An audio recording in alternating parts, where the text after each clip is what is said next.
Pétur Gunnlaugsson, gjörðu svo vel. Já, formaður og ágætu ráðsfélagar. Ég vil gera athugasemd við greinargerð sérnefndarinnar framsal ríkisvaldsins til alþjóðastofnana. Það því haldið fram að samkvæmt núverandi stjórnarskrá eða túlkun á henni, þá sé unnt að framselja ríkisvaldið að uppfylltum ákveðnum skilyrðum. Þetta ekki rétt.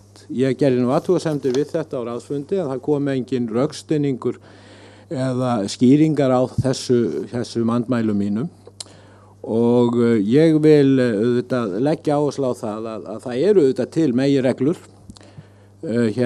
sem stjórnarskráin vel og það náttúrulega þingræðisreglan og svo regla að dómstólar geta vikið til hliðar almennum lögum sem brjóta í bága við stjórnarskrá. Þetta eru viðurkenndar meginreglur.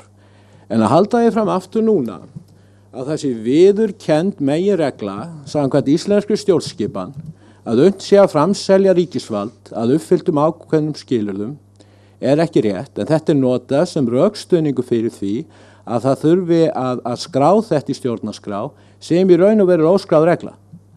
Þannig að menn geta deilt sjálfsagt framsalið, en ég held að þessi ekki, auki ekki trúverðuleika ráðsins að fullyrða slíkt í greinargerð og það verður þá koma þá aðra skýringar eða annar rökstuðningur fyrir framsalinu en notað að þessu leyti.